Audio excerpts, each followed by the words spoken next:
Hello everyone and welcome back to Insurmountable, here where we're going to take on another one of our side missions. This time with a journalist because we get some additional event proficiency, well worth having, but there might be normal weather, but there's cold nights and very rough terrain, so we need to think about energy and body temperature mostly. We will be going with a journalist, because why wouldn't we? Now I believe this was... Yeah, it's very tough terrain, but I don't believe it's particularly different from normal. A large mountain with moderate elevation, but there's a lot of dangerous elevation. Gotcha. So, I don't think we need the climbing axe for this. Let's open our inventory, take that out. I don't think we need it.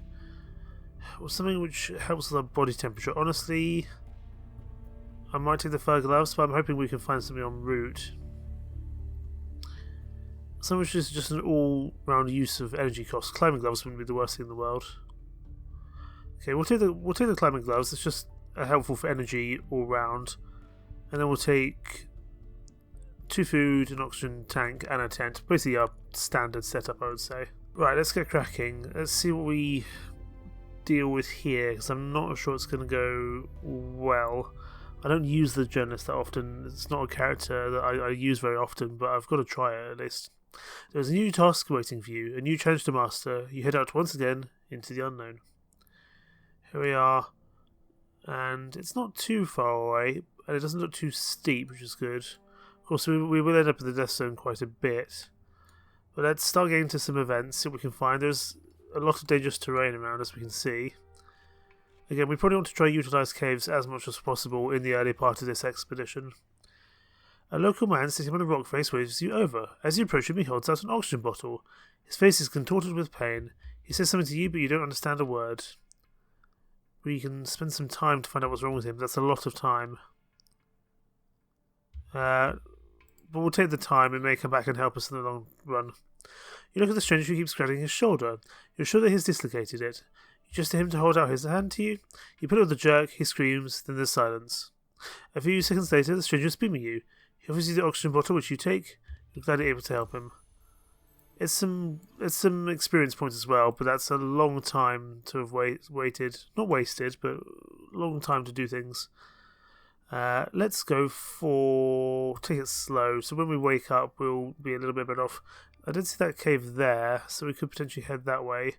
I just want to make sure we can actually get through this way. We can. There's quite a bit of dangerous terrain. When there is kind of all over the place, I don't think we really have a choice. So we'll head that way and see what we find. But definitely an interesting start, that's for sure. The question is, do we actually want to stop in this cave? Is there another cave we can see nearby? You know what? The cave's here, and we'd be kind of in the right part of the day. We don't want to be having any issues with the cold, and we might find something in the cave here. Nothing, but we do get some experience. We'll lie down and sleep. Sleep for a long time. We should wake up pretty close to the beginning of daytime, so it's definitely not bad at all. We definitely want to push and try get some good stuff done in these 2 missions, so that when we push on to the 3rd mountain, the tough one, we're hopefully going to be at least somewhat ready for it. As you pick your way across your boulders on the edge of the precipice, you notice an indigenous man below you. I'm going to move carefully, because this is normally the best option.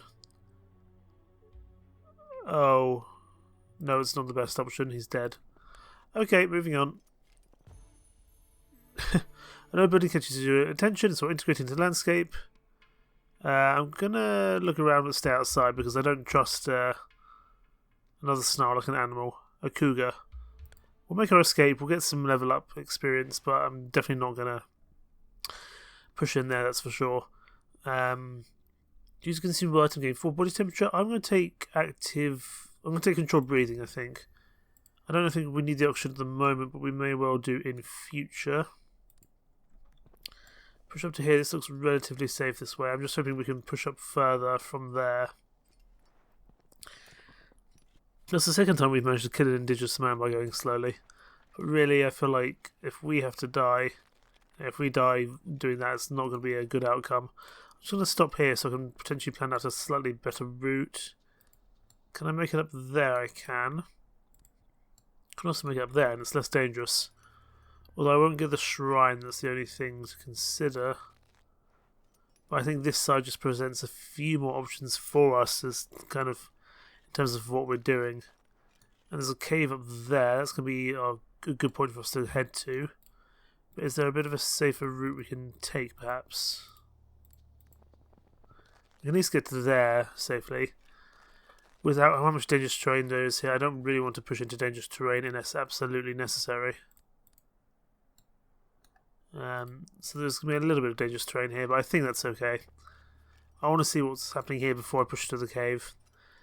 Again, getting some more items in the earlier stages of these climbs is always usually a good idea. As you gaze around, you notice a faint light in the distance. It flits back and forth, up and down. Approach it carefully, although we are doing it at night time. But I guess there's some more experience, and therefore another level up. Wonderful. I'm going to take it slow too. So we just keep on getting that body temperature back and other benefits as soon as we wake up in the morning. I think that's the best option, really. We're in the death zone. The air is getting thin. Your breath is heavy. I'll ascend as quickly as possible. 1 oxygen per moving. I think we're okay. Yeah, we'll do the oxygen, because oxygen is usually a fairly safe bet. Not that it really matters, because we're going to be sleeping here in this cave momentarily. Question is, from here, can we actually get anywhere? And what might we see on the far side? You enter an extensive network of caves. Towards the rear, you notice an extinguished campfire. Lying in front of it is a stranger bundled up in a fur blanket. I'm going to wake the stranger up. You approach the mountaineer, but he doesn't react. You bend over and gently shake him. He remembers something incomprehensible and rolls over on his other side. He doesn't want to talk to you. Okay, we'll sleep as well. I'm happy to share the cave as long as you are, sir. Do we need to sleep for the whole time? Let's sleep for a short time. I think we'll be okay to keep pushing forwards. It doesn't look that far away, the summit, but I know better than to think that's going to be a simple climb. There's something down there. There's a shrine of some kind. There's a lot of dangerous terrain here. I'll go this way, which is a lot safer, but may not have as many options for traversal, but given it is a much, much safer route, I've got to feel like that's the best option, really. And I think we can still make it, yeah, we can still make it around to that shrine as well, but there is actually something here, which we may as well go to. It is stormy today, but we should be okay. The snow under your feet is churned up, as if recently moved around. Could someone have been digging here? We will dig deeper in case we find a body. You feel the cold creeping up your arms. You're just about to give up when your hand hits a hard surface. A crumbling wooden crate containing provisions. You take what is still good, but who buried the crate here and why? Aha, another tent, wonderful. And a bandage. Hopefully we won't need it. We probably will. Having a second tent though, that's very useful. It's very useful indeed. Because that means we can sleep out a bit more recklessly. We don't have to rely so much on caves. The path ahead of you tapers to a narrow passage lined with columns of brittle ice. One of the ice towers has collapsed and is blocking your way even. You tread the mound of ice. It will consume a lot of your strength to make your way through it. I'm going to take the detour.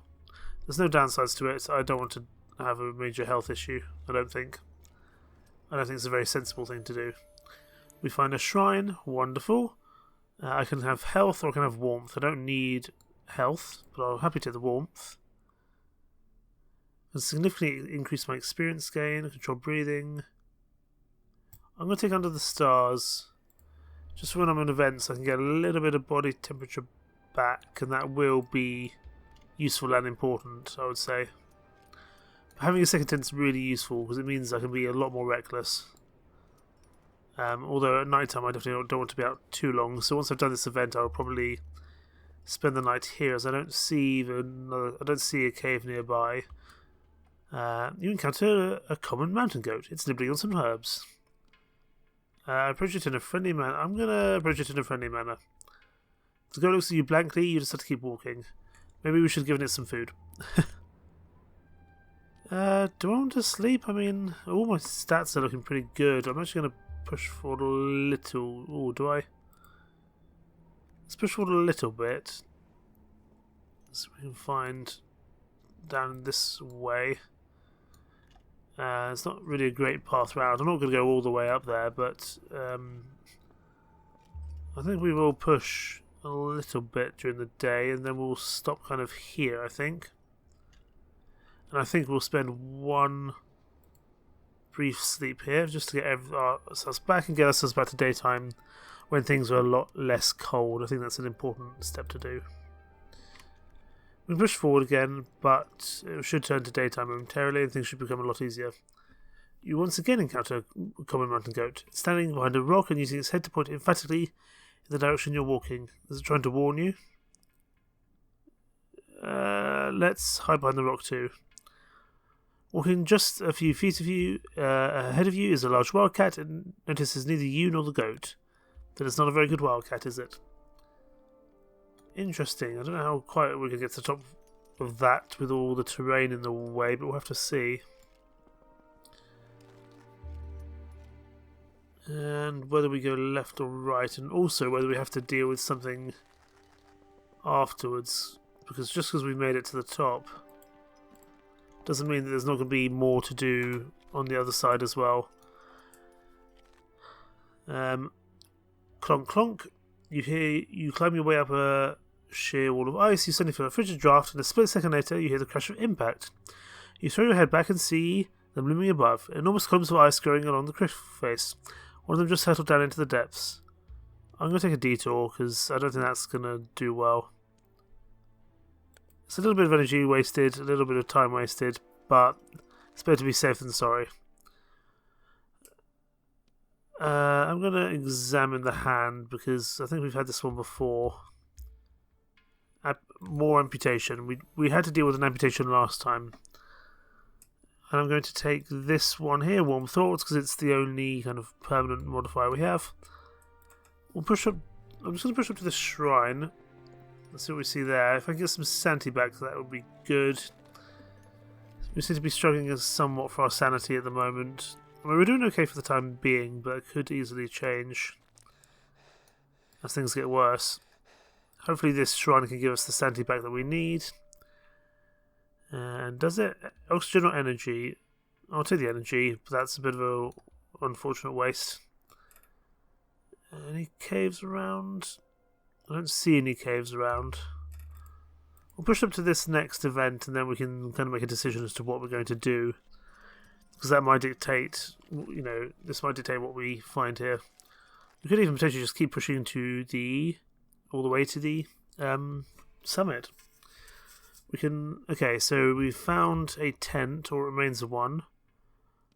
I'm going to search for the provisions. Gone off for some time, not coming back.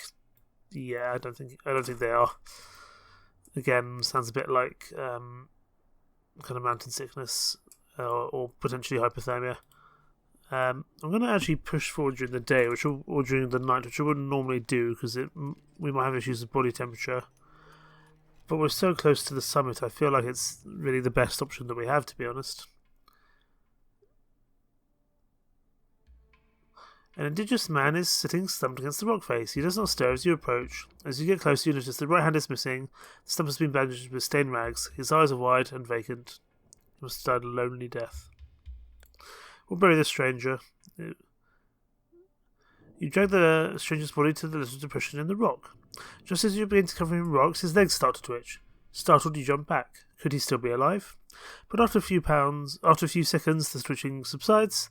Just post-mortem muscle spasms. You sigh in relief, your heart still pounding, as you resume the work of burying him. We also find a high-quality climbing axe, which is wonderful. I can't actually remember what it does. That gives us 15% energy when climbing. It's useful as heading straight to the summit. Very useful indeed.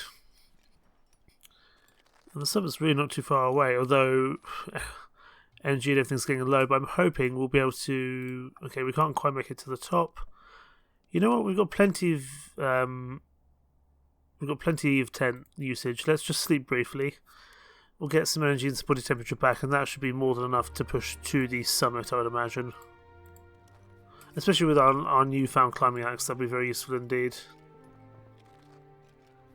I do suspect we might have more to find along the way, more to do. And we find some more gigantic footprints. This didn't go very well last time. We'll climb down into the crevasse while we've got the time to spare.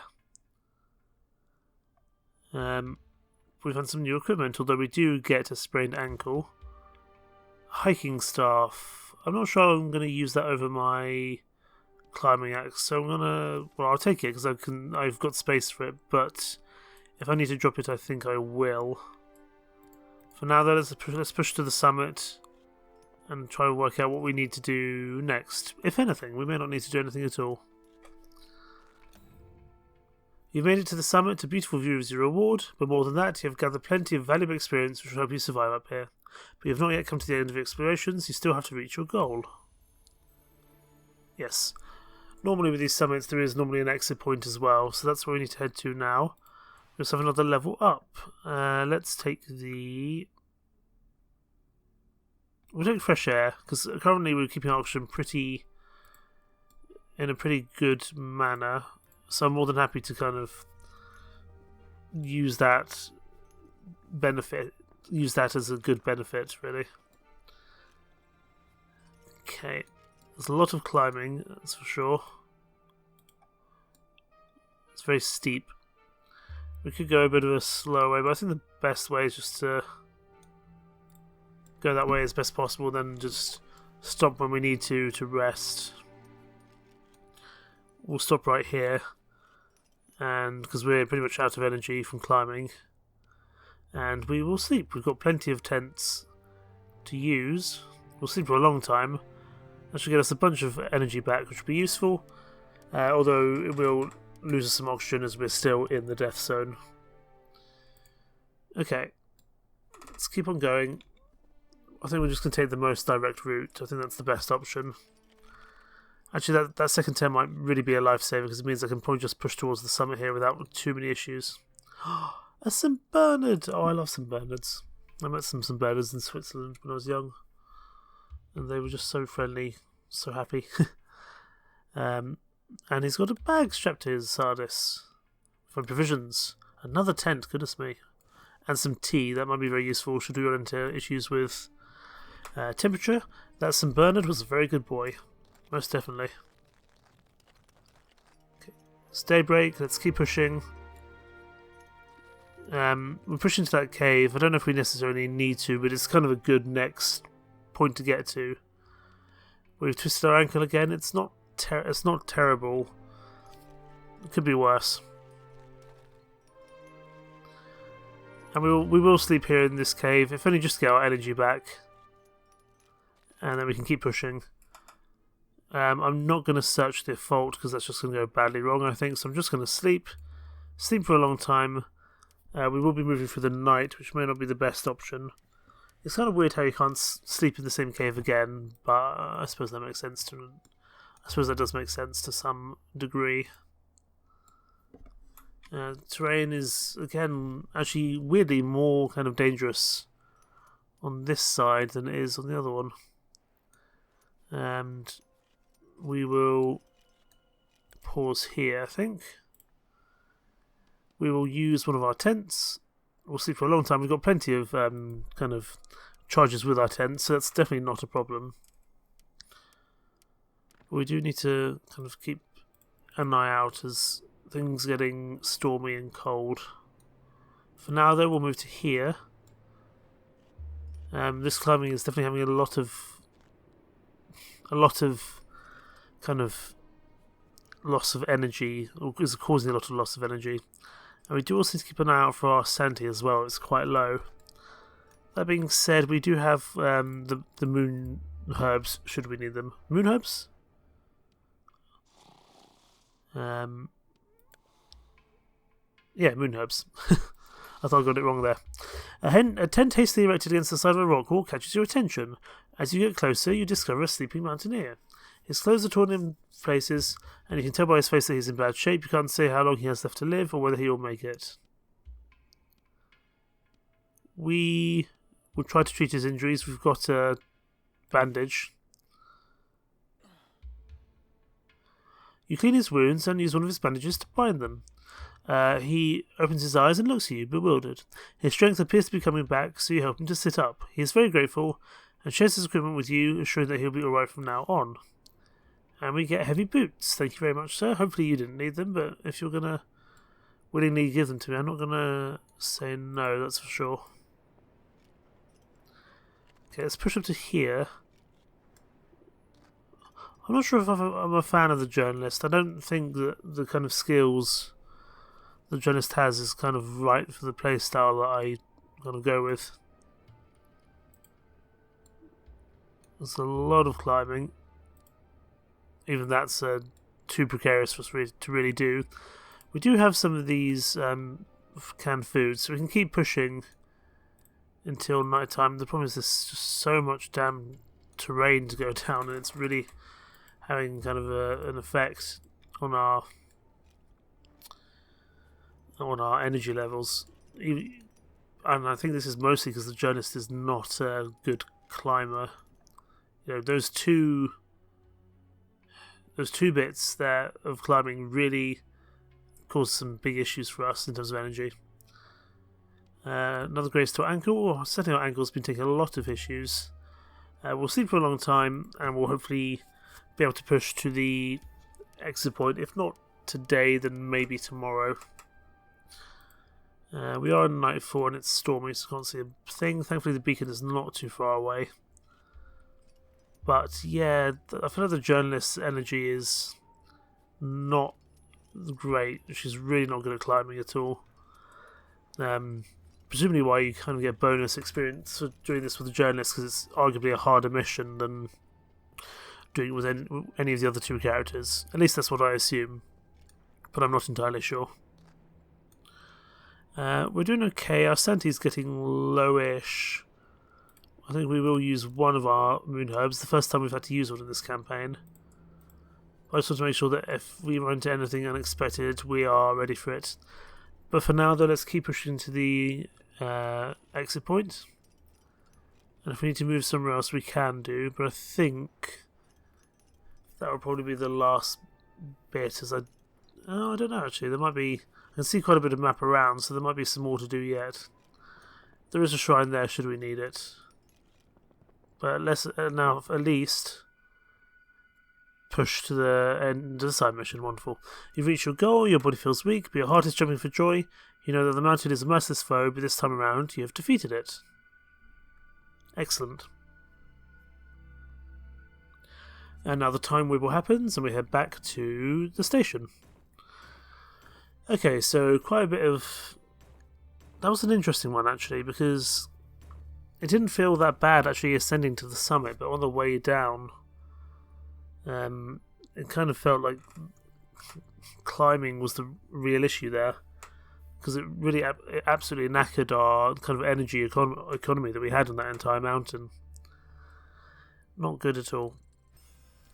But we do get some more level ups, which is useful, more carry capacity, some more stuff unlocked, including bandages, definitely useful. Although we haven't had a major health issue yet, I'm sure that may yet potentially change. We'll have to see.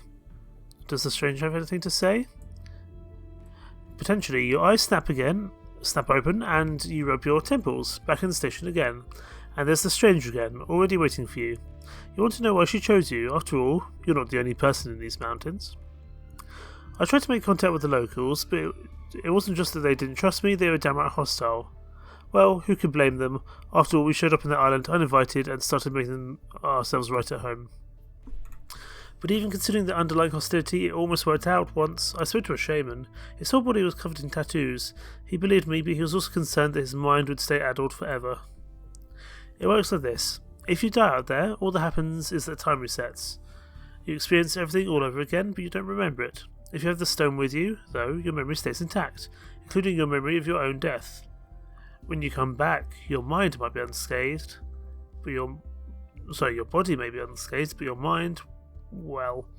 For the shaman, the thought of ending up as a soulless husk was much more frightening than being trapped in the time loop forever. No one wants to end up as a soulless husk, you know you don't anyway. You want to know if the stranger has tried scaling one of the peaks herself, or she always gets other people to do the work for her. I'm not a mountaineer, and I wouldn't survive an hour in the death zone, no matter how hard I train. I'll never be as good as you. But I have other qualities. Let's just each stick to our jobs we're good at. That's the only way we'll ever get out of here. Interesting. Okay, we've got a few upgrades. I want to keep working on... I actually want to kind of lower terrain interruption if I can. It kind of gives us a little bit more safety, because we do seem to be encountering a lot more dangerous terrain at the moment. And I'm going to put more into energy, and I'm going to put a little bit more into the experience game, because the experience we grab can sometimes be very useful indeed. Okay, for the adventurer, what do we want to level up now?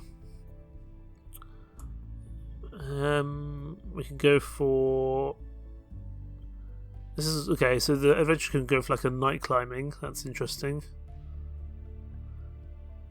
I'm going to just increase the oxygen of the adventurer, just so she's got really good stats in general. Well, they've got really good stats in general. The scientist I quite like as well. We can go for... I'd quite like to try Mad Genius, because that sounds fun. And for the journalist, who like I said, I'm really not that enthused by. We'll keep just upping your sanity, and we'll go from there. It's fine. Now looking at the missions as to where we want to go next, I wonder. I'm not entirely sure.